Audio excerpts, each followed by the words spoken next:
la zone boréale, stratégie de positionnement et de promotion différenciée pour vous, pour les producteurs et transformateurs du Saguenay-Lac-Saint-Jean. Donc, présentation de la table agroalimentaire. J'aime beaucoup cette image qui représente bien la dynamique dans laquelle les gens sont amenés à faire leur consommation des aliments. La vie va vite. On est sur des automatismes. Donc, les gens vont aller faire leur épicerie au même moment. On reçoit des publisacs, on est bombardé par des publicités. On arrive, on ne choisit pas nécessairement qu'est-ce qu'on mange parce qu'il y a des gens qui ont payé pour de l'espace tablette. Donc, on nous impose qu'est-ce qu'on va mettre dans notre panier. Une visite à l'épicerie dure en moyenne 32 minutes. Puis en moyenne, on est exposé à 3000 publicités par jour. Puis ça, c'est quand on en est conscient. Je me souviens, d'un moment donné, il y avait des gens à Montréal qui étaient payés pour prendre l'ascenseur puis de partager l'expérience de restauration fausse qu'ils avaient vécue la veille. Donc, tu prends l'ascenseur, puis les gens disent « Hey, tel resto, c'est tellement le fun, on a tellement eu une belle soirée ce soir. » Tu te ramasses au même resto le lendemain ou la fin de semaine d'après parce que tu penses que les gens ont vécu une belle expérience. Donc, on est tout le temps inondé par la publicité, encore plus depuis qu'on a les téléphones dans les mains presque 24 heures par jour. Puis, il y a une seule façon de se différencier, c'est par l'image de marque. L'image de marque, c'est le branding. C'est ce que vous utilisez en tant qu'entreprise pour être capable de vous démarquer. Donc, la zone boréale, c'est une stratégie de positionnement différenciée qui va vous permettre de mettre en marché votre produit puis d'en faire la promotion, mais sans écraser votre propre marque. La zone boréale, au cœur, c'est vraiment les producteurs puis les transformateurs. Mais on a travaillé des accréditations pour les différents marchés pour venir les convaincre de eux aussi faire l'appropriation de la marque, mais ainsi d'adapter leur façon de s'approvisionner pour faire une grande place aux produits locaux. C'est comme ça qu'on réussit à convaincre entre autres des restaurateurs. Je salue une ambassadeur de saveur qui est dans la salle. Donc, qu'on convainc les restaurateurs de mettre les produits locaux au cœur de leur menu, mais aussi à des marchands, des grands marchés de détail qui ont des métros, des IGA, de faire une place vraiment aux produits locaux sur leur tablette aussi. Donc, vous avez les différentes déclinaisons autour de la zone boréale. Qu'est-ce que c'est au bout de la ligne, la zone boréale? Bien, c'est une stratégie pour les entreprises pour pouvoir augmenter leurs ventes, donc augmenter leur chiffre de revenus. Pour le consommateur, bien, ça lui permet d'être capable de voir quels sont les produits locaux, puis où on les trouve. Il y a quelques années, personne ne savait qu'on faisait de l'avoine au Saguenay-Lac-Saint-Jean. Maintenant, on est capable de la retrouver sur les épiceries des tablettes. Pour ce qui est tous les marchés, donc les marchands, les restaurateurs, ça permet de dire, nous, on garantit ici, il y a un réel effort qui est fait pour intégrer les produits locaux. Puis pour les intervenants de la région, bien, ça nous permet de pouvoir faire notre travail. Donc, si vous vous demandez si la zone boréale, vous en faites partie, si vous êtes un producteur ou un transformateur alimentaire, bien oui, c'est sûr, vous faites partie de la zone boréale. Tout à l'heure, on parlait de la grande pizza des marques. Bien, les marques savent se positionner. Puis quand on regarde une marque, bien, on sait à quoi s'attendre. Quand on pense à Google, qu'on pense à Apple, qu'on pense à Coca-Cola, les marques sont tellement bien positionnées bien, qu'on est capable de comprendre qu'est-ce qu'on va consommer. Donc, on avait avantage à s'en inspirer pour être capable de venir positionner les entreprises du Saguenay-Lac-Saint-Jean. Qu'est-ce que c'est un branding, une image de marque? Bien, oui, c'est une identité visuelle, un logo, une charte graphique, mais c'est beaucoup plus que ça. C'est un énoncé de positionnement. C'est des valeurs, c'est une approche marketing. C'est des produits et services, puis c'est tout un plan marketing, puis un plan stratégique. Qu'est-ce que ça peut vous permettre, l'image de marque? Qu'est-ce que ça peut vous permettre en tant qu'entreprise? Bien, ça permet premièrement de se distinguer de la concurrence dans un monde où l'abondance des choix peut étourdir le consommateur. Ça apporte de la valeur aux produits ou aux services. Comme argument de vente, le prix, ça ne suffit plus. On ne peut plus seulement vendre quelque chose de peu cher. Le consommateur achète également la marque, les valeurs, la qualité. Ça permet de créer, de solidifier des liens entre les clients. Donc, on fait parler de soi, on raconte son histoire, on génère un sentiment d'identification qui permet de se connecter émotivement avec la clientèle. Puis, ça permet de placer la région sous une seule gamme. Donc, on place ces activités sous une image de marque. Ça permet que les petits puissent profiter aussi des plus gros. Puis quand on lance un produit, bien, quand tous les autres produits sont déjà appréciés, on permet d'avoir une longueur d'avance avec notre nouveau produit. Il faut comprendre comment que le consommateur fonctionne. Il y a eu longtemps où on faisait le marketing à l'envers. On vendait le what, on vendait le quoi.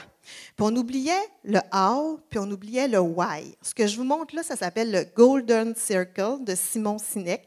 Donc, si c'est quelque chose qui vous intéresse, je vous invite à aller en apprendre un peu plus sur ce concept-là. Mais le concept dit que le consommateur fait son choix d'abord en choisissant avec ses valeurs, il choisit son why. Fait que quand il va choisir son lait, bien, il ne va pas juste choisir du lait, il va choisir pourquoi je choisis ça. Puis là, les pourquoi sont différents pour tout le monde, puis les pourquoi sont aussi importants pour les uns que pour les autres. Fait que parfois, c'est par habitude, par sécurité. Parfois, c'est parce que ça fait beau sur Instagram.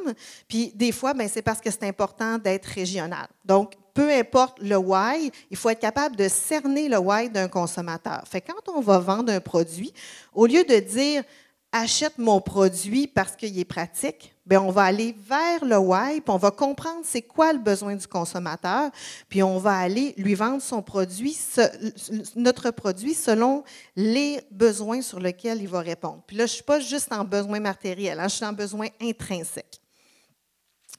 Tout à l'heure, Isabelle vous parlait du terroir. Donc, on a nommé les territoires, les gens et le savoir-faire qui permettaient de différencier vos produits.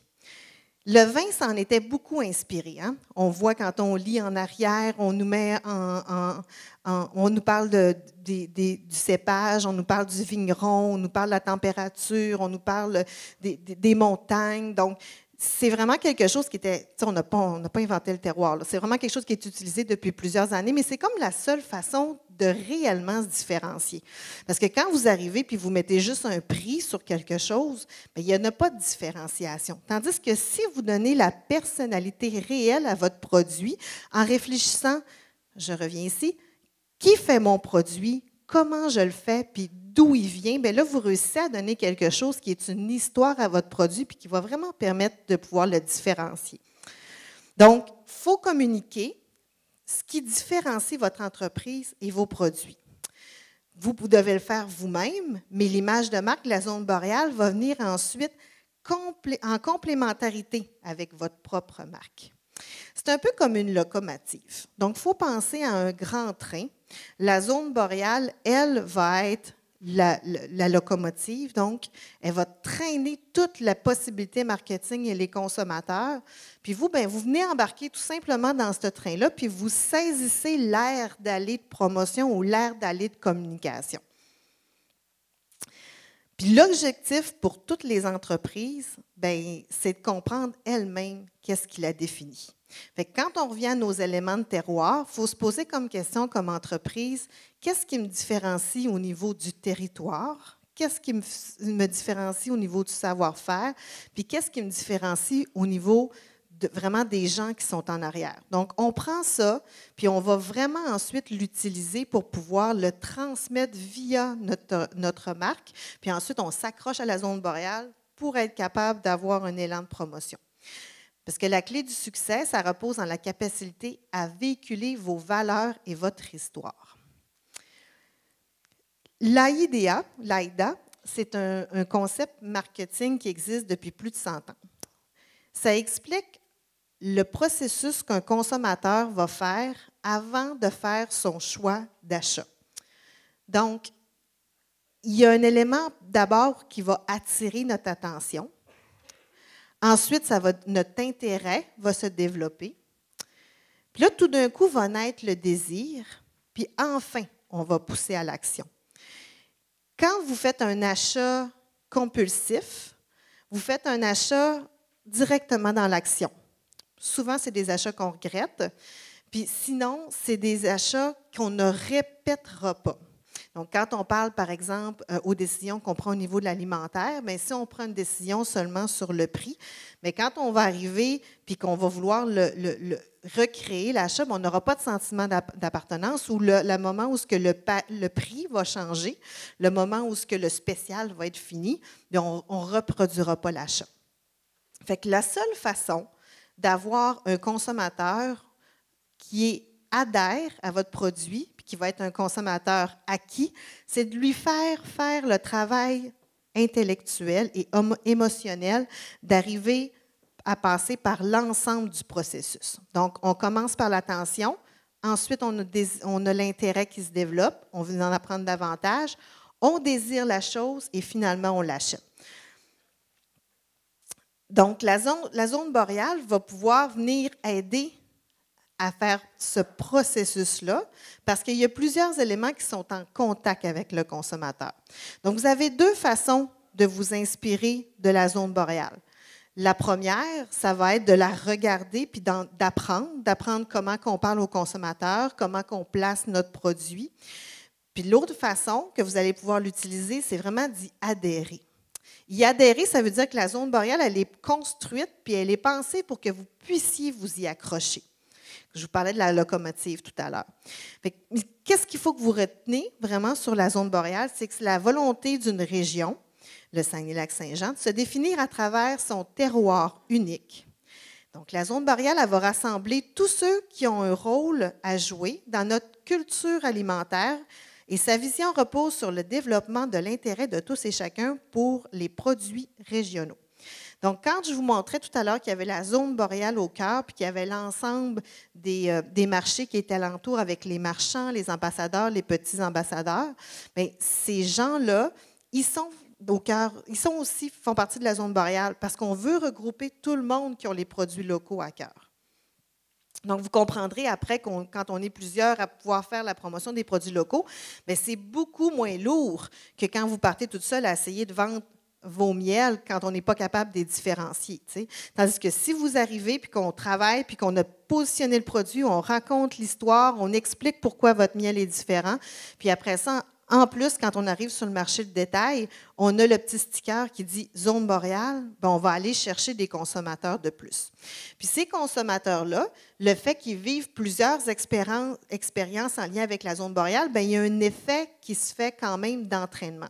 Donc, si, par exemple, il est allé chez un ambassadeur de saveur, il a passé un beau moment, puis dans son menu, c'était écrit quelle sorte de fromage qu'il y avait sur sa pizza. Bien, là, ça, c'est intéressant parce que là, premièrement, il prend conscience. Il augmente son niveau de connaissance sur les produits. Ensuite, il va vouloir répéter. Donc, quand il va arriver sur le marché de détail, bien, il va voir le logo de la zone boréale. Il va essayer de chercher le produit. Il va peut-être trouver le même fromage ou peut-être pas. Mais si on est bien identifié quels sont les produits du Saguenay-Lac-Saint-Jean, bien, il va en faire tout simplement un autre choix, mais toujours de la région. Peut-être vous allez me demander pourquoi un positionnement boréal plutôt que juste Saguenay-Lac-Saint-Jean. Bien, la réponse a été nommée avec tous les autres intervenants parce que c'est un positionnement qui nous différenciait. Donc, si on est juste sur la région, on n'a pas non plus la même force de frappe quand on va sur les marchés extra-régionaux comme Québec-Montréal. Là, ce que je vous montre ici à l'écran pendant que je vous parle, c'est que ce que je vous dis en 20 minutes, c'est difficile à tout assimiler. Mais on a créé du matériel pour être capable de vous aider à utiliser la zone boréale. Donc, via le site Internet de la table agroalimentaire ou de la zone boréale, vous avez deux outils principaux. Celui de gauche, c'est un webinaire. Donc, ce webinaire-là, il vous explique en 45 minutes ce que je viens de vous expliquer là sur tous les éléments du marketing puis comment utiliser la zone boréale. Puis l'autre élément, ça s'appelle le guide d'utilisation de la marque. Ça, c'est un peu comme déjà une recette qu'on vous donne. Dans cette recette-là, vous avez les mots-clés, les mots-clics, vous avez les phrases à utiliser, puis on vous explique comment parler avec le vocabulaire de la zone boréale. Donc, c'est sûr que si on arrive et qu'on vous donne ça comme ça, ce n'est pas évident après ça d'être capable de le réutiliser. Mais avec le guide de l'utilisation de la marque, vous allez avoir des outils. Vous avez même les liens de téléchargement pour avoir les logos, les polices. Puis ensuite, vous pouvez vous approprier la marque puis pouvoir vous coller ensuite à la zone boréale quand vous faites votre marketing. Ça serait important aussi de vous assurer, les entreprises qui vendent, que les produits sont sur les marchés, de vous assurer d'être dans notre répertoire. Donc, la table agroalimentaire tient un répertoire complet des entreprises de production et de transformation, mais qui font la mise en marché de leurs produits. Donc, si vous êtes en grande culture, c'est normal que vous n'êtes pas là. Donc, c'est vraiment ceux qui commercialisent leurs produits. Assurez-vous d'être là. Comme ça, vous allez recevoir aussi nos offres promotionnelles, puis vous allez faire partie de la machine à promotion. Donc, quand on s'en va, entre autres, chez les restaurateurs, puis qu'on fait de la substitution de produits, bien, c'est important de savoir quels produits sont disponibles pour qu'on soit en mesure de faire notre travail. Il y a différents éléments aussi qui peuvent vous être très utiles. Ce qu'on a à gauche, on a du matériel d'identification de la zone boréale que vous pouvez vous procurer. Donc, quand vous faites la mise en marché, que vous êtes même comme marché public, marché de Noël, des choses comme ça, bien, vous pouvez utiliser l'image de marque de la zone boréale. Donc, le consommateur, quand il va se promener, puisqu'il connaît la zone, puis qu'il l'a vécu en agrotourisme, qu'il l'a vécu chez un ambassadeur, qu'il a acheté un produit qui avait le logo de la zone boréale, bien, il est capable de faire le lien. Donc, vous allez gagner davantage de consommateurs. L'autre outil, c'est le catalogue que l'on produit une fois par année. Puis le catalogue est distribué chez l'ensemble des détaillants et des ambassadeurs de saveurs. Donc, les produits qui se retrouvent à l'intérieur de ce catalogue-là sont distribués dans l'ensemble des marchés de détail du Saguenay-Lac-Saint-Jean qui sont marchands zone boréale. C'est une 60aine. Donc, notre agente fait le tour, rencontre le propriétaire, rencontre les gérants, puis s'assure que tous les produits qui sont dans le catalogue sont connus et habituellement sont intégrés aussi directement sur les tablettes. Donc, le travail qu'on fait ensemble, vous, moi, l'ensemble des intervenants, c'est de faire un travail de positionnement gastronomique aussi. Parce que quand on va en Italie, bien, on le sait qu'est-ce qu'on va manger. On le sait que ça va être des pâtes, on le sait que ça va être des pizzas, on le sait un peu qu'est-ce que ça va coûter, on sait quel genre de gastronomie que c'est. C'est la même affaire si on va au Mexique. On le sait qu'est-ce qui nous attend. On sait qu'on va manger de la guacamole, on sait qu'on va manger de la salsa, on sait qu'on va manger des tortillas. Mais malheureusement, ce qui était présent au niveau de la gastronomie au Saguenay-Lac-Saint-Jean, puis au Québec, n'était pas vraiment collé sur la réalité de ce qu'on avait à offrir comme culture alimentaire. C'est fun d'avoir de la poutine, mais on ne se nourrit pas de poutine, puis on ne fera pas vivre non plus nos producteurs agricoles au complet en mangeant que de la poutine. Les queues de castor, le sirop d'érable, c'est des éléments qui nous représentent dans une culture historique, mais pas dans ce qu'on veut représenter. Qu'est-ce qu'on veut que les gens goûtent quand ils viennent au Saguenay-Lac-Saint-Jean? Fait que le travail qu'on fait, bien, on est persuadé qu'on va réussir à changer l'image et les perceptions de ce qu'on a au Saguenay-Lac-Saint-Jean. Puis plus on va travailler sur le consommateur, qui va avoir des meilleures attentes, puis qui va faire des meilleurs choix, bien, c'est comme ça qu'on va réussir à augmenter les ventes, puis la proportion des produits locaux qui vont être intégrés autant chez les détaillants, les ambassadeurs de saveurs, qu'au niveau du CIUS, les rêves des marchés sont très grands, mais c'est comme ça qu'on va réussir à augmenter le nombre de ventes chez les producteurs et chez les transformateurs. Donc, zoneboreal.com pour avoir plus d'informations. Merci.